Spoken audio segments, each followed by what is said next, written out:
Hi, in this video, we are going to see how we can use Facebook Prophet to model time series data that is having trend. The trend can be either a positive trend or negative trend, and also the data is seasonally non-stationary.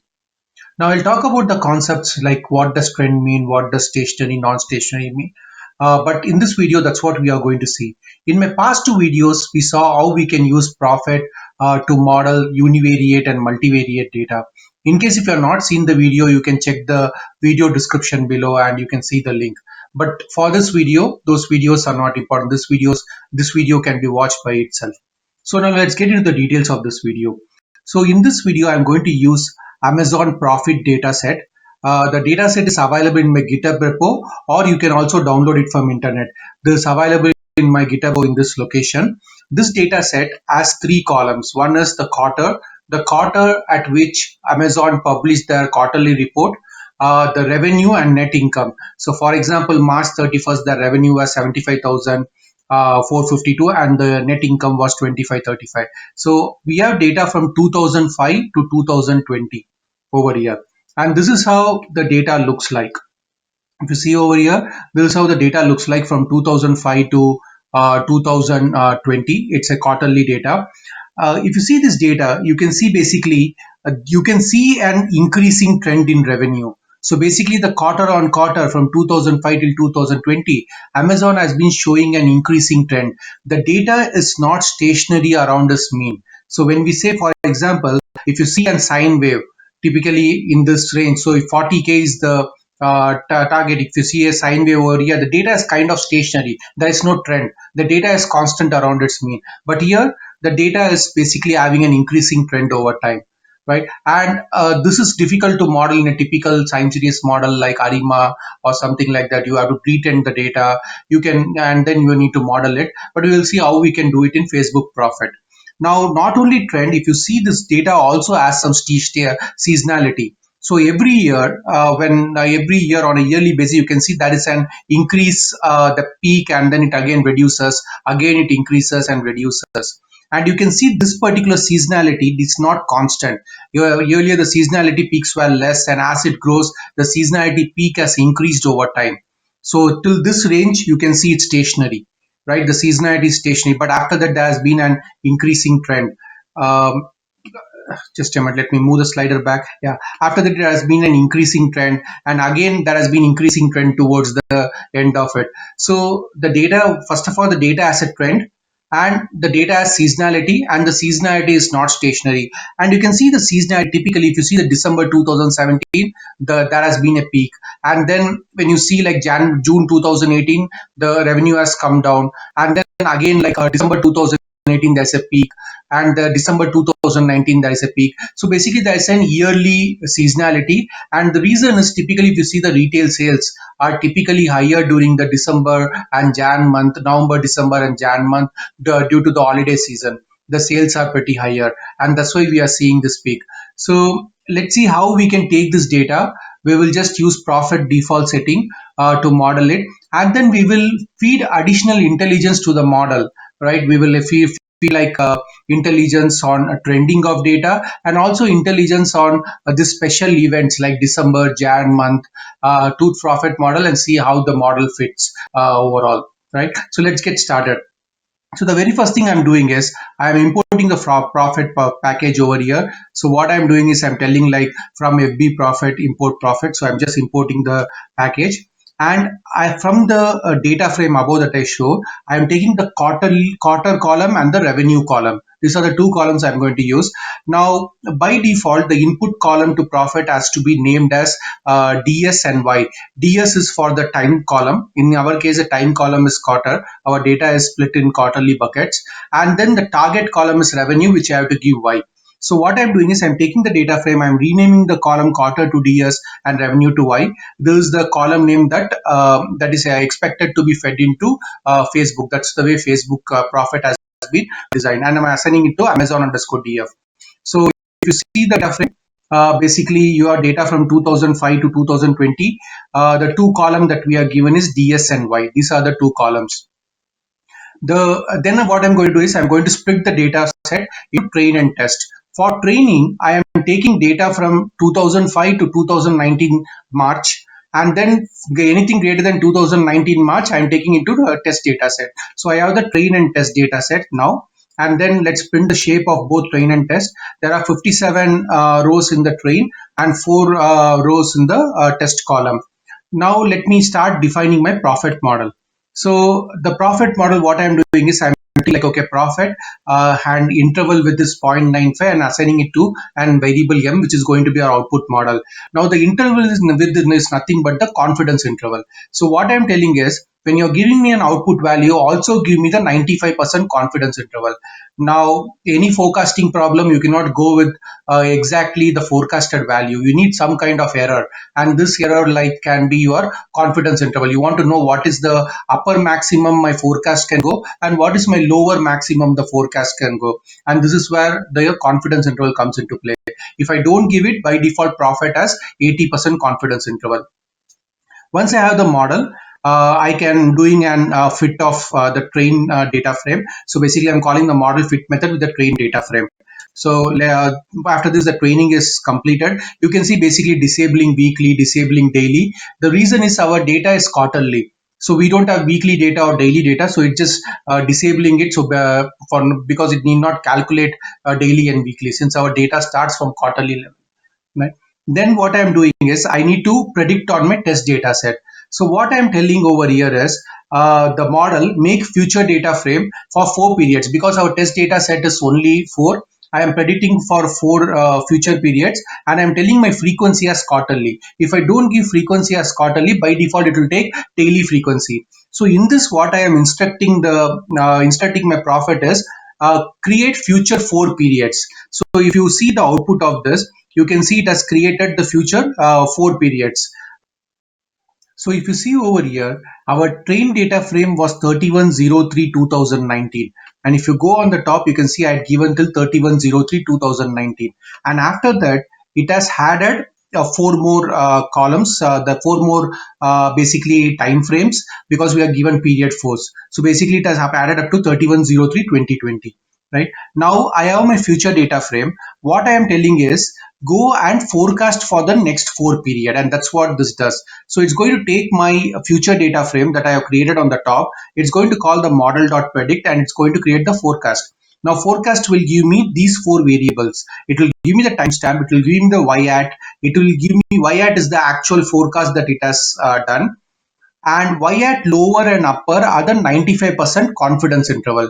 So it's telling for the first for the 30th June 2019, 63,185 is my forecasted value, but the lower confidence interval is 59,115 and the higher confidence is 67,408. So basically my data can lie within these two ranges, and I am 95% confident about it, right? That's what it's telling over here.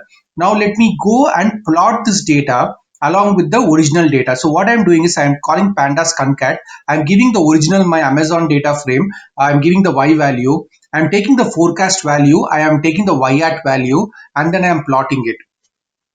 So if you see the plot over here, basically our model did not understand the trend, non-linear, non-seasonality, non-stationary pattern and everything. If you see over here, the blue line is the actual value and the orange line is the forecasted value. The orange line has been pretty constant. It did not recognize any kind of non-stationary in our data. It has been pretty constant. Over here, if you see the blue line, there is not like so much peak as here. And even if you go up, our model is not able to model the increase in trend in data.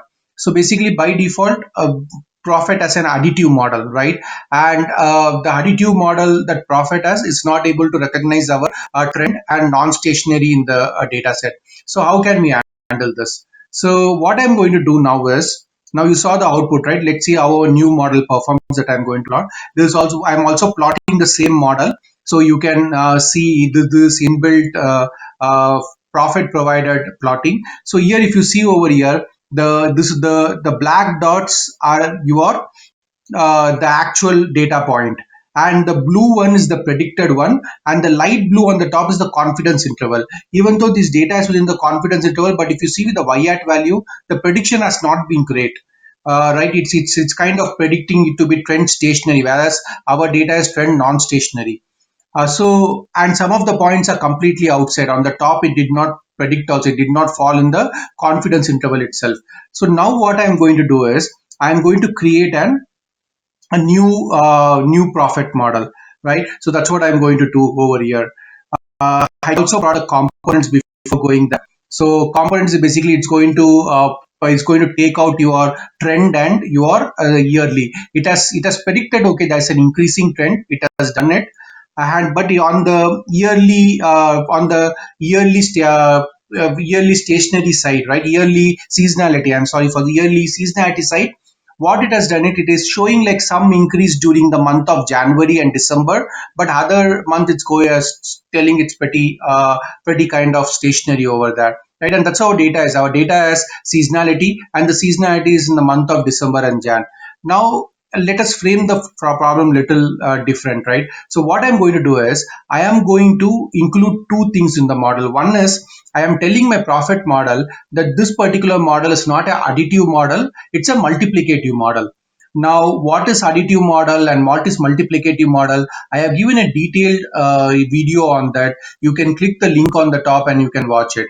Basically, when your data does not have any trend, or the data is does not have any non-stationary component to it, you call it as an additive model, and that's how our previous videos have been. But when the data has a trend and it's non-stationary, you create it as a multiplicative model, right? And by default, Profit uses additive model. So two things I'm going to do. I'm telling my seasonality mode over here as multiplicative. And the second thing, I am also giving some additional information. Either you can give holidays or special events. So say sometimes like you have zero value due to holiday, you may not have any sales. Take a stock market. The Saturdays and Sundays, the stock market is closed. So you want to give holidays to your model. That is one part. The second part, there may be some special event when you are running an Thanksgiving sale or a Christmas sale or a promotional offer. You want to tell the model, okay, these have been special events, and you capture the special events. In case of Amazon, it can be Amazon Prime Day, right? Or it can be Thanksgiving sale, it can be Black Friday. So you are giving those particular dates. And since my data is not a daily data, I have only quarterly data, and I know there is a seasonality in December. So what I'm doing is I'm creating an holiday data frame, the holiday sale data frame, and here I'm telling my holiday is December and Jan sale. And in that I'm giving the list of dates which are nothing but the past date as well as future dates. You will see all the dates. So I'm telling my December period, right? All month in the December period, treat it as a special event because I see some spike over there. There's a seasonality. So I'm telling treat it as a special event. And what also I'm telling is I can give a lower window and upper window. Now, take for example your Thanksgiving sale. Your Thanksgiving sale will extend for 3 to 4 days. So when you give your Thanksgiving Day date, you can also tell my lower window. Yeah, there's a pre-Thanksgiving sale and a post-Thanksgiving sale. You can say my lower window is maybe 1 or 2. My upper window is basically again 1 or 2 because the Thanksgiving sale also extend into Black Friday sale, right? So you can give your upper and lower window of this particular special event. If you're running for a promotional offer for 4 days, you can just tell, okay, this is the promotional start date and the upper window is 4 days. You can do that. You can create multiple holiday data frame and you can assign weights to it as well. So this is my holiday data frame that I have. And then what I'm doing is I'm creating a new model. The model I'm calling it as M2. In the profit, I'm giving the same confidence interval. I'm telling my seasonality is multiplicative. I told because my data is trend and non-stationary, I am considering it as a multiplicative model. Now, sometimes with the visual, you may not know whether the data has a non-stationary component to it. For that, you can run statistical test, KPSS test, or ADF test to find out whether the data is stationary or not. And if the link I shared in the previous video, I have covered that as well in that. But I have also attached that link in my video comments below for you to watch it. Right. And then what I'm telling is I am also adding a holidays parameter where I am giving this holiday sale, which is nothing but the special event dates that I have given. So let me run this now. And I am doing the same thing. I am fitting the data on the train model. And then Again, like my future frame is already created on the top for 4 periods. What I'm telling is predict for the future, and I am printing the y at lower and y at upper value and y at value. Right. So I have the future value. Now this is my new y at lower, y at lower and y at upper value. Right. Now let me plot along with the original values. So I'm doing the same thing. I'm taking my original Amazon data set. I am calling the y column. I'm taking the forecast data frame, calling the y at column, and doing an plot over here. And in this, if you see, our model is able to capture the kind of increasing trend properly. It is able to fit the data almost perfect, right? It's not exactly same, but the model is doing a pretty decent job. And also the stationary component of it. If you see in the beginning, the data has been less stationary, and over the time, the peaks have been increasing. It's able to capture properly. So what we did is we gave some special event information, and we also told our model as multiplicative behavior. These are the two things that we did. We can also do a plot of that particular forecast that we have done. And now if you see, basically our model is fitting the original data point, the black dots, properly, right? Even if you see on the top, like it's able to be able to kind, these are complete outlets in the previous model. It's able to fit those points pretty well, right? So basically that's how the model is. I can again print the components of this model, and if you see this, you will have an in this case you will have an additional component, that is the holiday component that we added when we print the component. And now basically you can see like it's able to kind of model this increasing trend as well. And it's not only the December month and Jan month, while you can see the December month as higher peak, but the other months also, like it's kind of weighting properly. So when you are dealing data with just trend and non-stationary, you need to feed additional information to your model.